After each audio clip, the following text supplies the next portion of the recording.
Shane, this is Essence essentially speaking about her experience as a low-income student of color at the new school, and the lack of art history and the lack of her courses, her art history courses and design courses, the lack of their ability to address African American artists and art making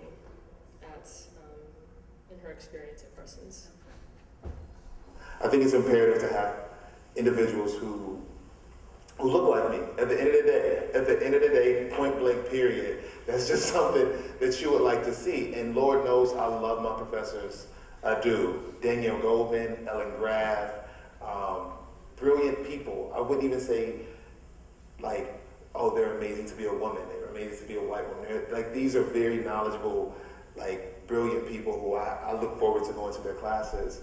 And but I can't forget about folks like Keisha Smith, who's no longer here, or Maria Torre, who were those first professors that I had, that Keisha pulled me to the side and was just like, you can do this. You know, like, I know where you're coming from. I'm from Chicago. So also sharing that personal history and just like, at the end of the day, you're looking at somebody who shares the same aesthetic and you're like, I can do that. That's tangible versus someone telling you can do it. But when you can see it, literally down to the same texture of hair, the same skin color, may even have the same taste in music. And again, because I feel like this is when folks take a part of your argument and try and use it against you. That's not to say that the individuals here mean any less. It's like, I don't know where I would be. Even again, like I studied the African diaspora in Paris, France last year with a black professor named Janice Mace of Syracuse University with majority all black women.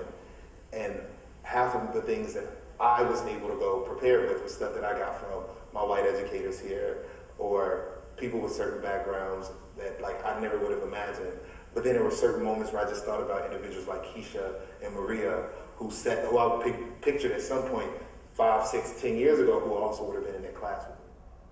So that's Andre from Lang. I know that he's graduating this year. And here's Coco Fusco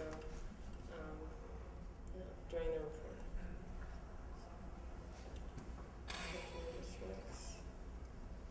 report. The simple fact of hiring people of color in faculty and staff positions, it's a good first step, but it's not sufficient. And this is what I've learned after 20 years in the academy, because their presence, the presence of people of color, doesn't necessarily guarantee that they will alter the curriculum in a school, or that their own interests for their research or their art making have anything to do with questions of global culture or race or anything like that. I mean, there are abstract painters who are African American in the same way that there are conceptualists who are Japanese, but the fact that of their identity doesn't necessarily mean that they're going to be able to speak to the history of African American presence in art or African American artists or anything of that kind. So the presence is insufficient, and I would even go so far as to say that it has become a kind of cynical strategy in certain instances to specifically select people of color to work in educational institutions whose research interests do not have anything to do with diversity. So as to then be able to say, well, we did our job and stop at the point in which things actually do become more threatening. So, you know, it's my awareness of that through experience that has then led me to interrogate, well, how have educational institutions, and particularly art schools, attempted to deal in a curricular way with the question of diversity? And there the problem gets even deeper.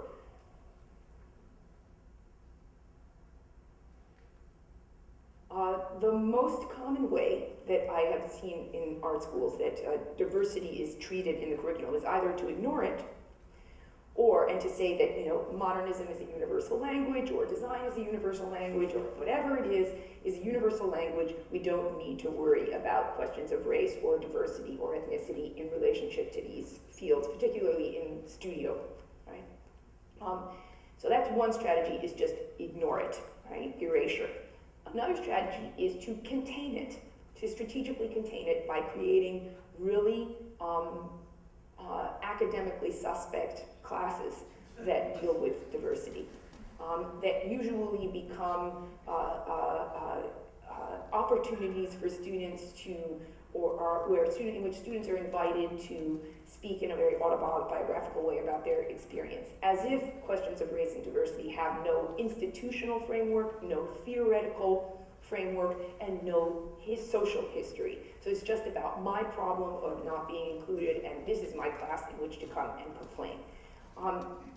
I really believe in the benefits of therapy and even of collective therapy, but I don't think that educational institutions should be in the business of providing therapy to students. I think that we should be in the business of teaching students about things, and there's plenty to be learned about the history of ethnic minorities in American art, for example, or the history of art practices in parts of the world that are not in Europe or in North America or Australia or Canada.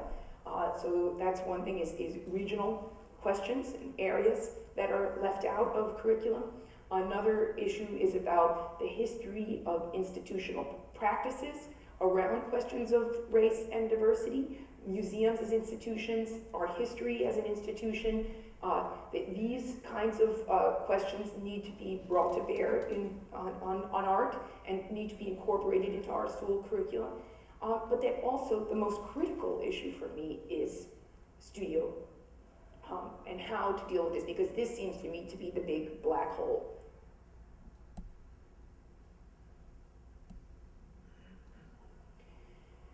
And this question of how to bring issues of race, ethnicity, and institutional exclusions into studio classes is a really sensitive one, and I think it's a really underdeveloped one. And part of that has to do with kind of inherited cultural baggage around studio classes. That this is a space for creativity and not for analysis. This is a space for individual expression, not kind of understanding of collective kind of collective histories and the way in which the cultural unconscious, so to speak, informs one's sense of oneself as an individual and one's sense of one's creativity. But if you look at, how people are taught to paint, for example, or how they are taught in a fashion class how to draw models and fashion. I've had art students tell me for years that they're never taught to mix pigments in order to create colors of skin other than Caucasian. But nobody tells the teachers of those classes that there's something deficient or lacking in their teaching. That never comes up in an evaluation.